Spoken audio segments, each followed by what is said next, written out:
क्या कोई ठोस पत्थर किसी जीते जागते इंसान को हमेशा के लिए अपने अंदर समा सकता है?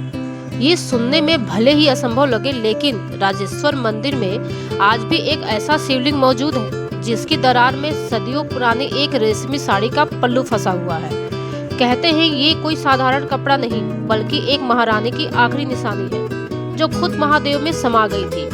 बहुत समय पहले अकोला में एक राजा थे, अकोला सिंह, और उनकी रानी जो महलों की रानी नहीं बल्कि महादेव की सबसे बड़ी भक्त थी। रानी को राजसी सुखों में नहीं बल्कि भगवान शिव के चरणों में शांति मिलती थी। लेकिन महल के नियम पहरेदार उन्हें एकांत में पूजा करने ही नहीं देते थे। तब रानी ने एक संकल्प लिया। हर रात ठीक 12 बजे जब पूरा महल सो जाता, वो नंगे पैर चुपचाप शिव मंदिर पहुंचती और ध्यान में लीन हो जाती। लेकिन किस्मत को कुछ और ही मंजूर था। दरबारियों ने राजा के मन में जहर भर दिया। महाराज, रानी आधी रात को आखिर किससे मिलने जाती है? शक का एक छोटा सा बीज राजा के मन में एक भयानक तूफान बन गया।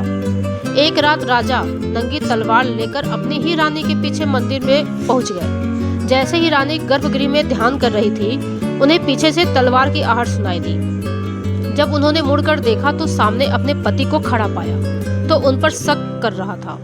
उस पल रानी का दिल टूट गया। एक पवित्रता स्त्री के पति के लिए उसके चरित्र पर लगा आरोप मृत्यु से भी बड़ा होता है। आंसुओं से भरी आंखों से रानी ने शिवलिंग की ओर देखा और कहा, हे महादेव, अगर मेरी भक्ति सच्ची है तो मुझे अभी अपने चरणों में समा लो। मैं इस कलंक के साथ नहीं जी सकती।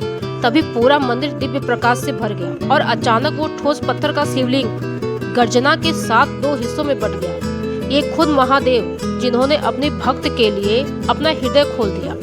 रानी धीरे धीरे उस शिवलिंग के भीतर समा गई। राजा बस देखते रह गया।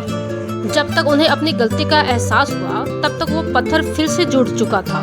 लेकिन महादेव ने दुनिया के लिए एक निशानी छोड़ दी। रानी की साड़ी का पल्लू आज भी उस शिवलिंग की दरार में फंसा हुआ है। राजा ने जीवन भर उसी मंदिर में बैठकर अपने पाप का पश्चाताप किया, लेकिन रानी अब हमेशा के लिए महादेव की हो चुकी थी। आज भी राजेश्वर मंदिर उस अमर भक्ति की कहानी सुनाता है, और वो साड़ी का टुकड़ा हमें याद दिलाता है, जब पूरी दुनिया आपका साथ छोड़ देती है तब महादेव अपने भक्त का हाथ कभी नहीं छोड़ते। अगर इस सच्ची भक्ति की कहानी ने आपके दिल को छू लिया है तो कमेंट में पूरी विश्वास से लिखिए, जय राजेश्वर महादेव। और ऐसे ही चमत्कारिक और रहस्यमय कथाओं के लिए हमारे चैनल को सब्सक्राइब करें।